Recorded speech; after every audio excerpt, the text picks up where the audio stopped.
आपल्याला माहिती आहे की अस्थिविसर्जनानंतर आता दशक्रियाविधीचा साधारणपणे वेळ येणार आहे आणि मग त्याच्या तदनंतर आपल्याला अजितदादांचं उचित स्मारक या परिसरामध्ये करायचं आहे. ते नेमकं कुठं करायचं, काय करायचं, नंतर पुढचे किती तारखेला एकत्रपणे बसायचं सर्व विद्याप्रतिष्ठानच्या विश्वस्तांनी, त्या अनुषंगाने साहेबांनी थोडी चर्चा केली.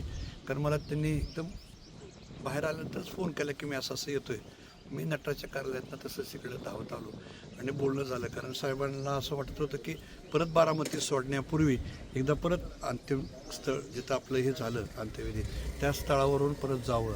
अर्थात साहेब अत्यंत भावनिक झाल्या त्या विषयामध्ये थोडंसं दिसलं. कारण काकीन दोघंही आत्ता बोलताना परत थोडे निशब्द झालेले होते. म्हणजे त्याच्यामध्ये एक बोलण्यासारखा विषय नाही आहे, परंतु दादांचं स्मारक या ठिकाणी साहेब म्हणले करावं लागतं आहे. हेच आपल्या दृष्टिकोनातून दुर्दैवाची गोष्ट आहे. काल चर्चा झाली पवार कुटुंबाची, यांची एक बैठक पार पडली. पवार बी त्या ठिकाणी होते, तुम्ही बी होतात. नेमकी काय चर्चा झाली त्या ठिकाणी? नाही, सांगितलं ना की दादांची अंतिम इच्छा जी आहे ते सर्व पवार कुटुंबियांनी एकत्र येऊनपणे पूर्ण करायची आहे. आणि त्याच्यावर पार्थ पवारांनी सकारात्मक सांगितलं की हो मी पण त्या गोष्टीला बांधलेलं आहे म्हणून. दादा कशाच प्रकारचं स्मारक असेल काय? नाही, अजून काय प्राथमिक हे नाही, परंतु कसं आहे की आपल्याला माहिती आहे की बारामती परिसराचा दादांनी जो विकास केला ह्याच्यामध्ये प्रत्येक वेळा दादांचं काय होतं विजन की एक नाविन्यपूर्ण कुठली वास्तू उभा करायची. आपण बघितलं की एक वास्तू दुसऱ्या वास्तूसारखी नाही आणि अनेक आर्किटेक्टने याच्यामध्ये काम केलं.